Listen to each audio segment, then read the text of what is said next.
Welcome back to Let's Talk Speak on It. I'm your host, Sammika Cosey. Thank you all for joining us today. I am so excited to have some of my favorite people for our first episode back for 2025. We're going to go around and let everyone introduce themselves. We're going to start with Martise. How y'all doing? I'm Martise. Hi, I'm Kejuan. I'm Latoya.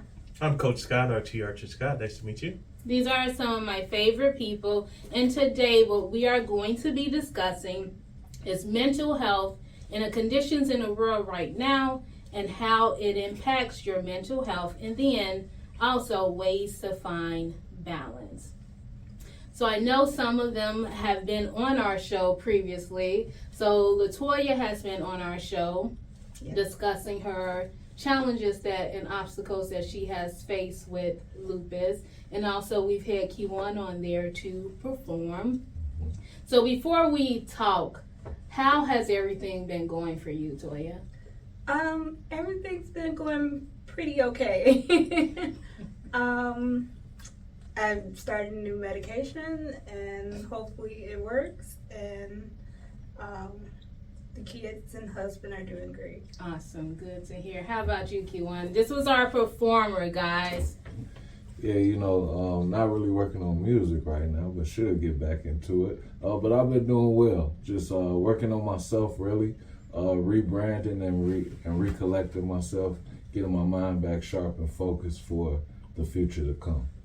Okay, and we also had Coach Scott previously with the interview, and congratulations on starting your new business organization. How has everything been going with you since our last interview? Everything's been going really well. I started my business, Serenity Pathways Meditation, and this is an organization I just started last year in November. We focused in on motivational speaking as well as doing meditation. So this is the services that we currently offer right now. I do have a website called serenitypathwaysmeditation.org. And it's a great website that you can definitely check out. I think it's one that people can take advantage of. Again, we focus on people's mental health as wellness, so we believe that we can help you find the best version of yourselves. So I appreciate, support, love, and, appreciation from Sammika Cosey and Let's Talk Speak on It for giving me the opportunity to speak today. And so since we are speaking on mental health today, what are your thoughts about the negative stigma that surrounds mental health? Well, the negative stigma always comes from people who don't usually have the help that they need. Usually, most of the time, people have always been taught that either you have to pray about it or keep it to yourself, which is not the way that you handle things.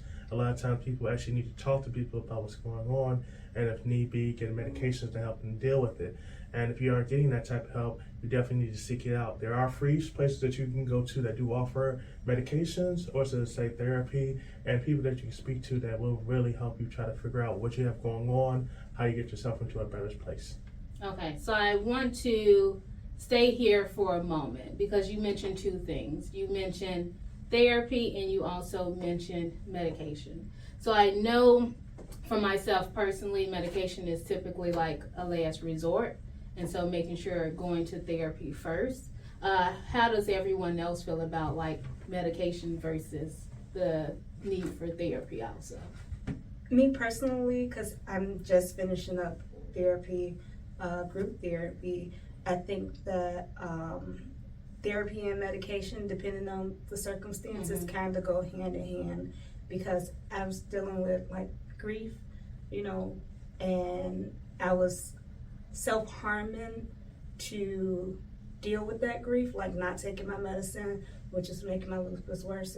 So being on the medication along with the therapy, like learning coping tools and stuff like that, actually helped me to be like, okay, the things that's happening aren't my fault, and the medicine actually helped me to sleep, because that was one of the main things that I was losing sleep, So I think that the two combined, if it works for you, is a great option. And now, do you all think that medication can ever be the only result, or do you think that therapy is warranted also? I feel like therapy is warranted also.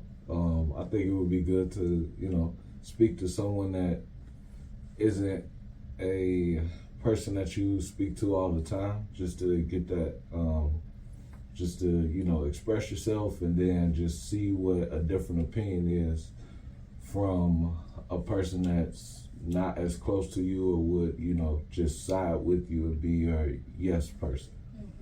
Now, what do you all see or what do you all look for when you're looking for a therapist?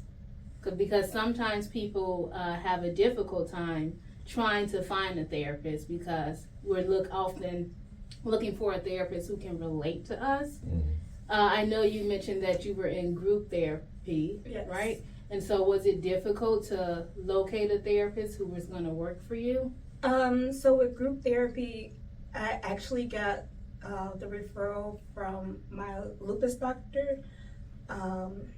And she was like, she's heard, you know, that all her patients have great success using, I think it's called Compass. And so it was just a hit. Like, they had really good therapists there, you know, even the psychiatrist, because that's the one who gives you the medicine. Like, she's like, let me know if you don't like it, if you don't want it, you know, take it for a week so that it gets in. And if, you know, so I think it's more of finding someone who understands, but at the same time can not only relate, but like have certain character traits that help you to feel comfortable. Okay, awesome. And so I know that a lot of us grew up on the west side of Chicago. Now, growing up on the west side, did you all, I would say, often hear about like people going to therapy? What about you, Martise? No, there was no therapy back then. It was just deal with it, man up. For sure, yeah, definitely.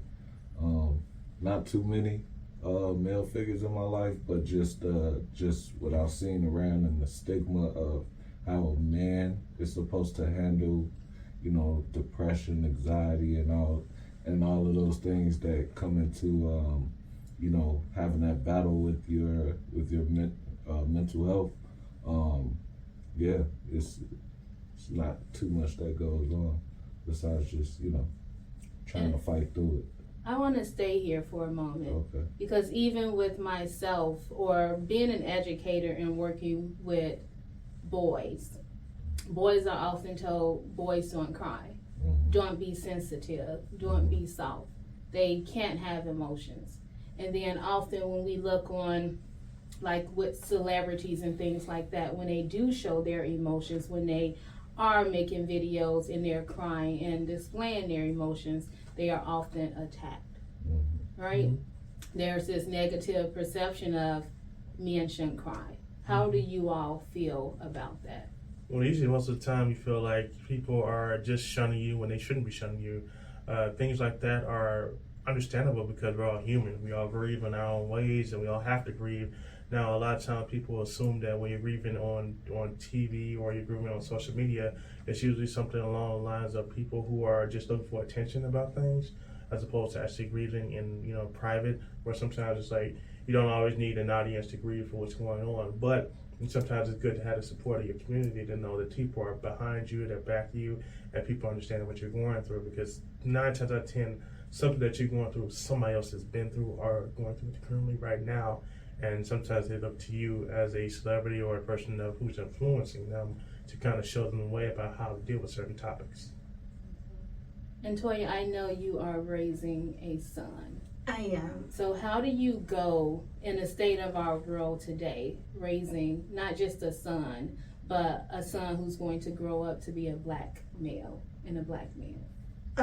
For me, it's to make sure that he knows that he has a safe space. You know, like if he needs to talk or, you know, something's happening that he doesn't feel like he can talk to anybody, I'm open to talk to him about it and like resolve the problem if I can. If not, just having some place where he can vent and let it all out, you know, because that's true. Like a lot of men, especially black men, they don't have that. Like, you know, the women are, sometimes they feel like women are hard on them and they're expected to provide and things of that nature. So you know, I want him to grow up, you know, feeling like, you know, if nobody else got your back, I got your back, and you can come talk to me about anything. You need a cry, I got a shoulder, you know. So once a month, and I do this not just with him, but with my husband too. We like do a check-in, you know, like how has life been treating you? Is it anything that we need to discuss, or, you know, plans that we need to plan for, you know, things of that nature. Okay, you mentioned something about having a safe space. So having that person that we can go and talk to when we are facing and having challenges. So I want to just go around, and I want everyone to think about when they were younger, when they were a youth or a teenager. Were you able to find a safe space in like an organization or in a person?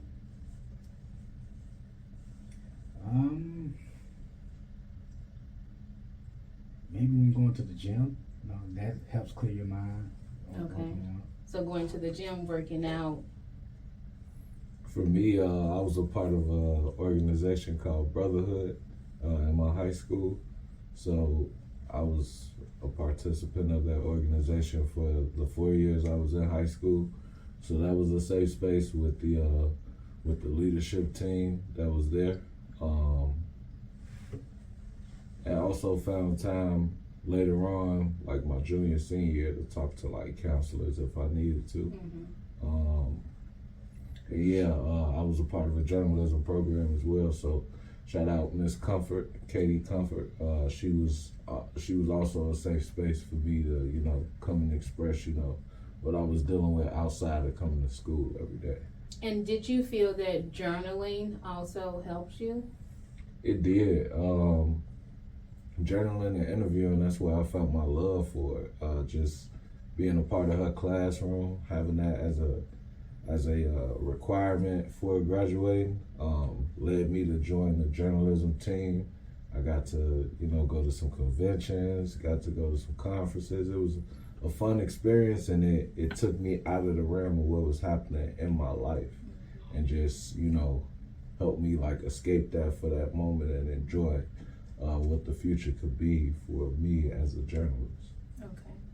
Toya, did you have any safe spaces for yourself when you were growing up?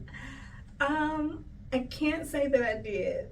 I was always taught children are supposed to be seen and not heard. And if adults say it happened, then that's probably how it happened. You know, I didn't have that, you know. But in high school, I met Sammika, and she did become my safe space in high school, because I would tell her stuff, and like, she wasn't catty like the other high school girls where it got around to other people. She kept it to herself, you know. So in high school, I gotta be honest, you were my safe space, and even now, like when I'm going through something, you're still my safe space. Like, besides my husband, there's you know, like the stuff that I don't talk to him about, I talk to you about. You know, and you suggested journaling, and I honestly feel like when I'm at my lowest point and I'm in the book and I'm writing and the tears are flowing, like after I'm finished writing and the tears have stopped, I feel so much lighter. What about you, Tiasha? So I think when I was in high school, I was a little popular, not very popular. But a lot of times I would keep to myself. I was more of a homebody, so I used to spend a lot of time at home to myself, playing video games. That was my little outlet, was just playing video games. My mom worked a lot. I have sisters, but I don't have any brothers, so that never helped me with a lot of times, because I felt that if I had a brother, I'd definitely be able to talk to him more often. My dad was working a lot of times, and sometimes I had a little bit of a fear of my dad, and just kind of express myself to him, you know, about different things, because I didn't want him to see me as, you know, not being manly or anything like that. So I definitely had some issues growing up, you know, with kind of expressing myself, which kind of, you know, unfortunately deviated to, you know, worse things that I've had happen as gotten to be as an adult, you know, dealing with things, you know, and anxieties that come up for no reason, and miscellaneous anger that I have in my head that shouldn't be there, but just built up because of, you know, past experiences. But I think when I went to college, I actually had counselors who were there. I actually had a male counselor who was there, a therapist who was there, and I kind of think about it now, a little upset I didn't really stay in contact with him, because I think that he was a good avenue to talk to when it came to dealing with things. Currently, I do have a men's social group I do speak to as well about different things. Do talk to Sammika about some things as well, but a lot of times, I just try to, figure things out, or, and I also talk to the men's group, and, if I need to, I definitely can, seek out another therapist and, find somebody I need to talk to about things that are going on with me. Awesome. For myself, one of the things that I do, I joined a women's group, and so it will happen every Saturday with a group of different women from different areas and walks of life who will get together and just talk and encourage each other. One of the things that I do a lot of is meditation, so finding some time just to be with myself and to clear my head, because sometimes it's those negative thoughts that keep coming back in our head that makes it more difficult for us to truly process things, and I journal a lot. It's really good. And so one of the other things I wanted to talk about is, since a lot of us were referring back to our childhood also, when we look at the condition of, especially Chicago and Black communities, what do you all think has led to a lot of those conditions, and how do we think we can make a change and to help fix it with solutions? I personally, because I have this conversation with my mom a lot, because I always tell her, like, I'm trying to do things different. I think that growing up, our parents didn't think to break the cycle. Like, they learned behaviors. I don't want to interrupt, but as you're saying this, can you talk about what cycle you're saying to break? So, like, my mom was taught that you discipline with belts, extension cords, whatever you can grab, and children aren't supposed to be seen, they're supposed to be heard, and those are the cycles that, like, instill fear and, that don't give the safe space. So, that's the way she was taught, and that's the way I was raised. But I want to break that cycle. Like, I don't want my kids to fear me, because I want them to have the safe space. I want them to be able to come and tell me this happened, and for me not to jump to conclusions and be like, well, they said that it happened like this, so it happened like this, I actually want to end that cycle with me. Okay. And now another question. Where do you all think that this cycle came from that Toya is talking about? And so I have my thoughts and opinions, and it is something I think about a lot because I'm in agreement with what Toya is stating. But where do you all think, like, this discipline, this instilling this fear, where do you all, and not creating that safe space, where do you all think that came from? Honestly, I was gonna say it's going back to slavery. I mean, that's where it really came from. It's one of those things where, unfortunately, as people of color, we were taught that the best way to keep us in line was to beat us in line, or the best way to keep us from doing certain things was to beat us to stay in line, or to basically show us how evil people can be toward other people, just to keep people in line and keep them from ever saying anything out of turn. And a lot of times, that's what that instills from. And then we have the whole notion of it's called a Willie Lynch syndrome, which basically means that people of color are against each other, whether it be light-skinned versus dark-skinned, women versus men, tall versus short, anything of that caliber, because they know that psychologically people are not able to understand that there's no big difference between us, but because of the way we were treated in certain manners, people were taught that if I'm light-skinned and I was in the house, I was better than the person who was dark-skinned and outside. So a lot of times, that's a lot of the mentality that we have. Unfortunately, we were never treated for post-traumatic stress syndrome. And because of that, that constantly gets filtered down and down and down to more generations until it's looked at and actually studied and actually treated for different things. And until you're actually willing to treat the symptoms, you're still going to have that problem. And that's why I constantly say that everybody needs to have therapy. Every one of us needs to have therapy. It should be free. It shouldn't be optional. It's something that people should have at least once a week, because many problems can be dealt with if they're talked about, if they're recognized, and if they're dealt with. Okay. And I want to go back to where we were also with the breaking the cycle with in order to get my kids to listen, I'm going to beat them. I'm going to instill this fear in them.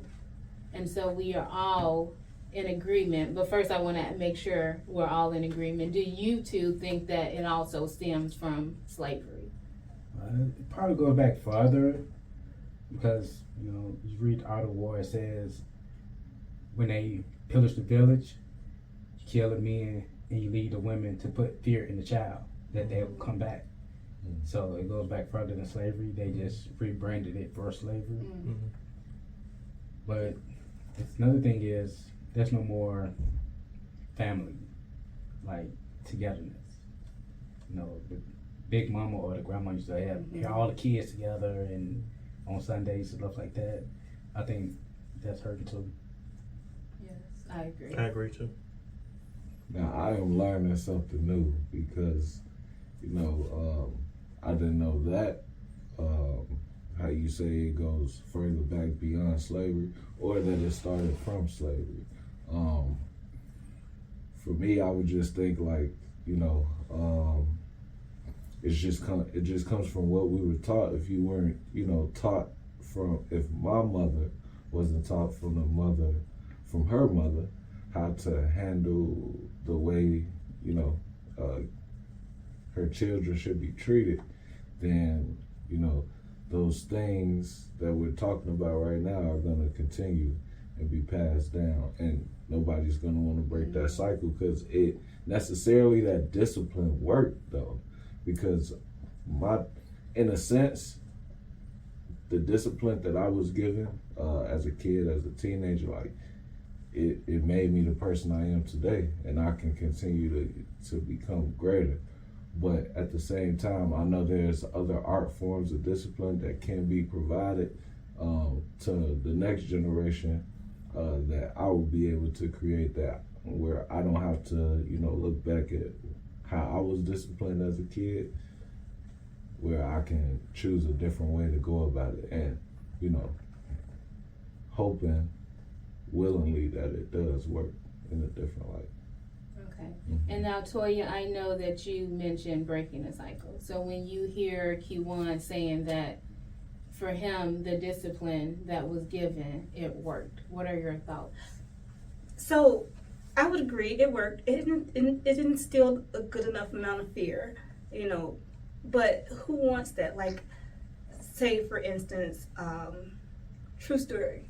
When I was younger, one of my classmates had got pregnant, right? And my mom was like, you get pregnant. And we stayed on the second floor at the time. Hang you in this closet, gut you like a fish, toss you out the second floor window. Now, mind you, I didn't get pregnant until I was 23. But the minute I got pregnant, I was like, oh, we need to move out. I can't let her know I'm pregnant, And I was grown by then, but I still had that fear that, it was repercussions for me being pregnant, So I think that it worked, but the fear might have been too much. Like, you wouldn't expect to go to a job and do something wrong and your employer kick your butt for it, like grab a belt and beat you for it, Yeah. You expect for them to sit down and have a conversation, maybe a write-up if it's necessary. You do the same thing you would do that with that's what I do with our children, and I understand my mom was a single mom, so it was just her, and I'm grateful that my husband and he's there with me to help. But sometimes it just takes like a single word. Like if my husband is talking to one of the kids because they did something wrong, the word disappointed, because they know what it means, it makes them cry, and they change that action just based off of a word, so it didn't take a belt, it took a word, so I think that it worked, but there was better ways, and they wasn't taught those better ways. So it's understandable, but for breaking the cycle and for the next generation, let's learn to use our words instead of our hands, And then I was actually just had a conversation with a parent yesterday in regards to the word disappointed. And so one of the things that the parent was discussing, when the father is telling them that whatever action they are doing made him disappointed, they change their behavior because they don't want to disappoint the father. Tune in to our next episode as we continue this important conversation. Let's talk, speak on it. Thank you all for joining us today. See you next time. Wow. So you bottled and cooped up, you gonna just eat up. You been to the bottom from the village to rooftop. You gonna just see up, you better just speak up. You took your heavy lips, now you gonna just eat up. I've been making change for myself.